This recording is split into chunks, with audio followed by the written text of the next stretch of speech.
आज खुशी लगुच ओडिशार विभिन्न कोण अनुकोण विभिन्न विभाग डिप्लोमा इंजीनियर माने एटी उपस्थित थिले।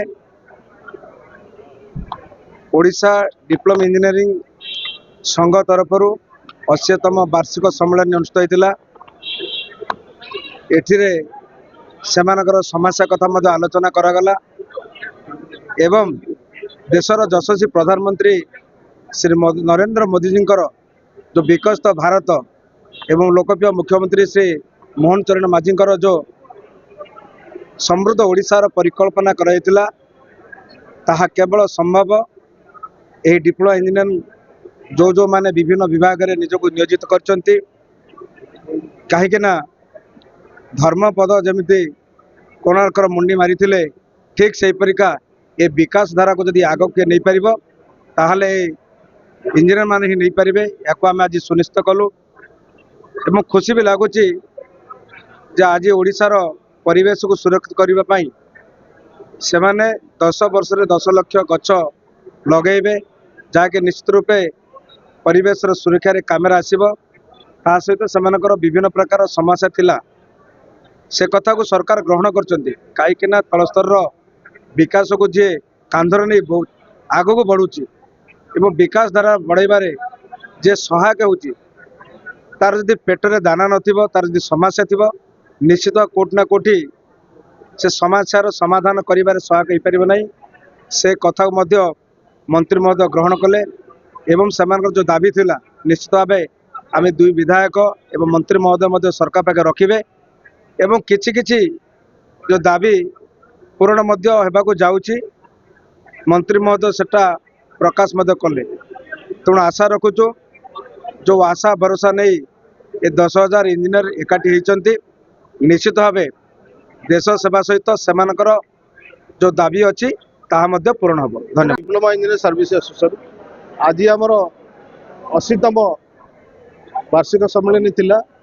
एथिरे आम मुख्य अतिथि भाव में पूर्त आईन और अबकारी मंत्री एवं माननीय विधायक एकाम्र श्रीजुक्त बाबू सिंह एवं माननीय विधायक कविसूर्यनगर श्रीजुक्त प्रताप नायक उपस्थित थिले। संघर 7 दफा दाबी उपरे विस्तृत भाव में आलोचना होती। ए संघ 1944 मसीह अवस्थापित होती।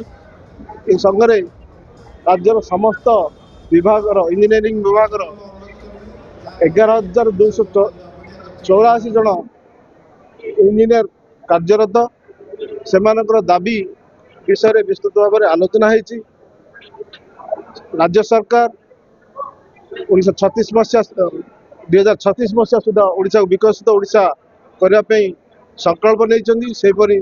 माननीय प्रधानमंत्री भारत वर्ष को विकसित ओडिशा करने 2047 मसीहा सुधा जो संकल्प नहीं इंजीनियर मानकर गुरु दायित्व रही। विशेषकर डिप्लोमा इंजीनियर माने जो माने कि तृणमूल स्तर क्षेत्र में कार्य करती विशेष भूमिका रही।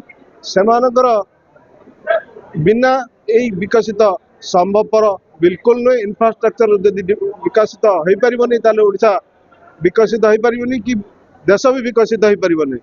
तेणुक आम विकसित ओडिशा रे सब प्रकार सहायता करने प्रतिश्रुतिबद्ध। डिप्लोमा इंजीनियर मानकर आम भी चिंता करूँ आगामी दिन में जो क्लाइमेट चेंज होची जो पॉल्यूशन जो एनवायरनमेंट चेंज होची ताकू भी किपरि भाव में आम डिप्लोमा इंजीनियर संघ किसी गुंडीचुमुषा भाव में किसी सहयोग कर पार्टिसिपेशन कर भी आम संकल्पबद्ध। एमती भी आम बन्या बात्या रिलीफ मुख्यमंत्री रिलीफ दबार सबुठ आगुआ थाऊ।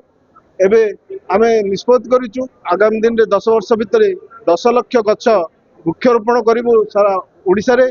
एवं आम सोशल वर्क भाव में रक्तदान शिविर भी करूँ।